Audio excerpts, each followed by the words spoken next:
شروع اللہ کا نام لے کر جو بڑا ہی مہربان نہایت ہی رحم والا ہے۔ ام المومنین حضرت حفصہ کی شادی۔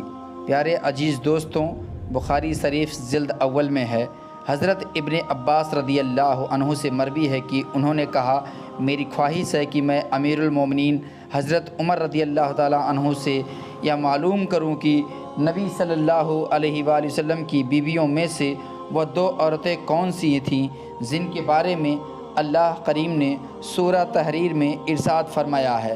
آپ کہتے ہیں کہ ایک مرتبہ میں نے حضرت عمر کے ساتھ حج کیا، آپ راستے سے مڑے تو میں بھی زاگر لے کر ان کے ساتھ مڑا۔ وہ آگے چلے گئے اور اپنی حاجت پوری کی۔ جب واپس آئے تو میں نے ان کے ہاتھوں پر پانی ڈالا، انہوں نے وضو کیا تو میں نے پوچھا، اے امیر المومنین، اللہ کے نبی صلی اللہ علیہ وسلم کی ازواج میں سے وہ کون سی دو تھیں جن کے بارے میں اللہ تبارک و تعالیٰ نے فرمایا، اگر تم دونوں اللہ کی جناب میں توبہ کرو تو بہتر ہے؟ حضرت عمر نے فرمایا، اے ابن عباس، آپ پر تعجب ہے، یعنی آپ کو پتہ نہیں؟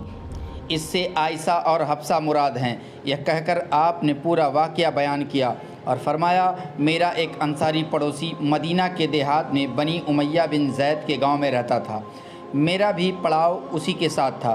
ہم باری باری حضور نبی کریم صلی اللہ علیہ وآلہ وسلم کی بارگاہ میں حاضر ہوتے تھے۔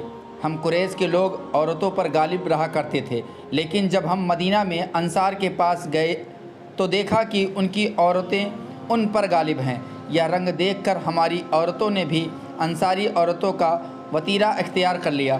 ایک بار ایسا ہوا، میری بیوی نے مجھے جواب دیا جس پر میں اس سے ناراض ہوا۔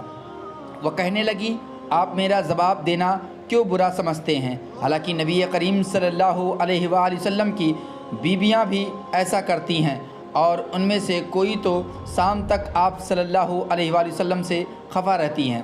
حضرت عمر فرماتے ہیں، یہ سن کر میں گھبرایا اور کہا، ان میں سے جو بھی ایسا کرتی ہیں وہ بڑا نقصان اٹھائیں گی۔ پھر میں نے اپنے کپڑے پہنے اور اپنی بیٹی حفصہ کے پاس چلا آیا۔ میں نے حفصہ سے کہا، کیا تم میں سے کوئی سارا دن اور ساری رات رسول اللہ صلی اللہ علیہ وآلہ وسلم کو غصے میں رکھتی ہے؟ حفصہ نے کہا، ہاں۔ میں نے کہا، جو ایسا کرتی ہیں وہ تباہ و برباد ہوئیں۔ کیا تم اللہ کے غضب سے نہیں ڈرتی کہ اس کے رسول کو غصہ دلاتی ہو؟ یاد رکھو، ایسا کرنے سے تباہ ہو جاؤ گی۔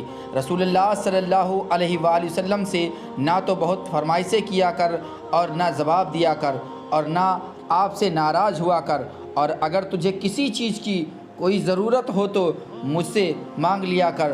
تو اس دھوکے میں مت رہ، تیری ہمزولی تجھ سے زیادہ خوبصورت ہے، اور رسول اللہ صلی اللہ علیہ وآلہ وسلم تجھ سے زیادہ اسے چاہتے ہیں۔ اس سے مراد امیر المومنین کا اشارہ حضرت ام المومنین حضرت عائشہ رضی اللہ تعالیٰ عنہا کی طرف تھا۔ حضرت عمر فرماتے ہیں کہ پھر ایک دن ایسا ہوا کہ میرا انصاری ساتھی مدینہ سے واپس لوٹا تو زور زور سے میرا دروازہ کھٹکھٹانے لگا۔ میں نے پوچھا، کیا ہوا؟ کہنے لگا کہ رسول اللہ صلی اللہ علیہ وآلہ وسلم نے اپنی بیویوں کو طلاق دے دی ہے۔ میں نے جو ہی یہ سنا تو کہا، حفصہ تباہ و برباد ہو گئی۔ میں تو پہلے ہی سمجھ گیا تھا کہ ایسا ہونے والا۔ آپ فرماتے ہیں کہ میں نے جلدی سے اپنے کپڑے تیار کیے اور صبح کی نماز رسول اللہ صلی اللہ علیہ وآلہ وسلم کے ہمراہ پڑھی۔ اللہ کے نبی صلی اللہ علیہ وآلہ وسلم نماز سے فارغ ہوئے تو اکیلے اپنے بالا خانے میں جا کر لیٹ گئے۔ میں وہاں سے نکلا اور سیدھا اپنی بیٹی حفصہ کے گھر چلا گیا۔ میں نے اسے دیکھا تو وہ رو رہی تھی۔ میں نے کہا، کیا میں نے تم کو پہلے ہی نہیں سمجھا دیا تھا؟ اب بتاؤ، کیا واقعی رسول اللہ صلی اللہ علیہ وآلہ وسلم نے طلاق دے دی ہے؟ وہ کہنے لگی، مجھے نہیں معلوم، آپ رسول اللہ صلی اللہ علیہ وآلہ وسلم سے جا کر بالا خانہ میں پوچھ لیں۔ میں وہاں سے نکلا تو دیکھا کچھ لوگ مسجد نبوی شریف کے ممبر کے پاس بیٹھے ہیں اور ان میں سے کچھ رو بھی رہے ہیں۔ میں کچھ دیر ان کے پاس بیٹھا اور پھر دربان سے کہا، رسول اللہ صلی اللہ علیہ وآلہ وسلم کے پاس جاؤ اور عرض کرو، عمر ملنے کی درخواست کر رہا ہے۔ دربان نے حضور نبی کریم صلی اللہ علیہ وآلہ وسلم تک میری عرض پہنچائی مگر آپ نے خاموشی اختیار فرمائی، یہاں تک کہ دربان واپس آیا اور مجھے تمام بات کہہ دی۔ میں یہ خاموشی سمجھتا تھا، لہٰذا میں واپس مڑا اور دوبارہ لوگوں کے پاس جا کر بیٹھ گیا۔ پھر کچھ دیر بعد میں دوبارہ اٹھا اور ملاقات کی درخواست کی، مگر پھر حضور نبی کریم صلی اللہ علیہ وآلہ وسلم نے خاموشی اختیار فرمائی۔ پس جب تیسری بار میں نے غلام کو اندر اجازت کے لیے بھیجا تو پھر اس نے باہر آ کر وہی کہا۔ میں مایوس ہو کر واپس لوٹنے ہی والا تھا کہ غلام نے مجھے کہا، اے عمر، رسول اللہ صلی اللہ علیہ وآلہ وسلم نے آپ کو اجازت دے دی ہے۔ چنانچہ میں اجازت پا کر حاضر دربار ہوا تو دیکھا کہ حضور پاک صلی اللہ علیہ وآلہ وسلم ایک بورے پر لیٹے ہوئے ہیں جس پر کوئی بچھونا وغیرہ نہیں تھا، اور آپ کے پہلو مبارک پر بوری کے نشان پڑ گئے تھے اور چمڑے کے تکیے کے ساتھ ٹیک لگائے ہوئے تھے جس میں کھجور کی چھال بھری ہوئی تھی۔ میں نے سلام عرض کیا اور دریافت کیا، کیا آپ نے اپنی بیویوں کو طلاق دے دی ہے؟ آپ نے نگاہ میری طرف اٹھائی اور فرمایا، نہیں۔ مجھے یہ سن کر بہت اطمینان و سکون ملا۔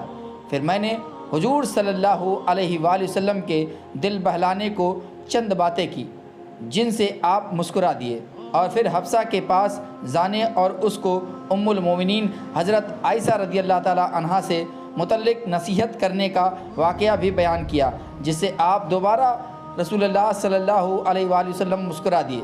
روایت میں ملتا ہے کہ رسول اللہ صلی اللہ علیہ وآلہ وسلم نے ایک بار ام المومنین حضرت حفصہ رضی اللہ تعالی عنہا کو طلاق دے دی تھی۔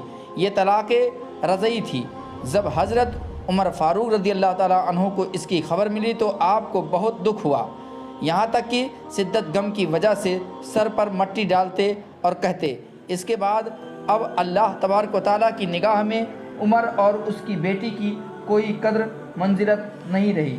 پھر جب یہ خبر مزید پھیلی تو حضرت حفصہ کے ماموں عثمان قدامہ اور پشران مظعون رضی اللہ تعالیٰ عنہ کے آپ کے پاس آئے۔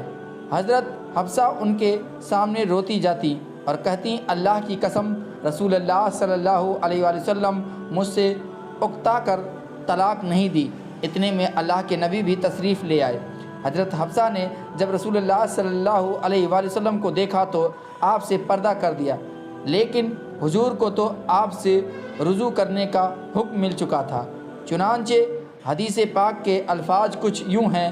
حضرت قیس ابن زید سے روایت ہے، رسول اللہ صلی اللہ علیہ وآلہ وسلم نے حضرت حفصہ کو ایک مرتبہ طلاق دی اور پھر رجوع فرما لیا۔ اس کی وجہ یہ تھی کہ حضرت جبریل علیہ السلام نے آپ سے کہا، آپ حفصہ سے رجوعت کر لیں کیونکہ وہ بہت روزہ رکھنے والی اور بہت نماز پڑھنے والی ہے، اور وہ جنت میں بھی آپ کی زوجہ ہوگی۔ پیارے دوستوں، صارحین اکرام نے اس حدیث پاک کی روح سے بہت زیادہ مسائل بیان فرمائے ہیں، جیسے کہ طلاق کے رجعی وغیرہ کے احکامات، مگر اس حدیث پاک کی تصریح میں ایک اہم بات ام المومنین حضرت حفصہ رضی اللہ تعالی عنہا کی اللہ رب العزت کے ہاں قدر و منزل اور مقبولیت محبوبیت بھی بیان کی جاتی ہے۔ بلا شبہ اس میں آپ رضی اللہ تعالی عنہا کی سیرتوں اور کردار کے پہلو کو اجاگر کیا گیا ہے۔ دعا ہے کہ اللہ تعالی ہم سب کو دنیا میں ایمان کی حالت میں رکھے اور دنیا سے اٹھائے تو ایمان کی حالت سے اٹھائے۔ آمین ثم آمین۔ پیارے عزیز دوستوں، امید کرتا ہوں کہ آج کی یہ ویڈیو آپ کو پسند آئی ہوگی۔ ویڈیو پسند آئی ہو تو ویڈیو کو لائک کریں، دوستوں کو شیئر کریں۔ چینل کو ابھی تک سبسکرائب نہیں کیا ہے تو چینل کو سبسکرائب کر بیل آئیکن کو ضرور دبا لیں۔ ملیں گے اگلے ویڈیو میں، تب تک کے لیے خدا حافظ۔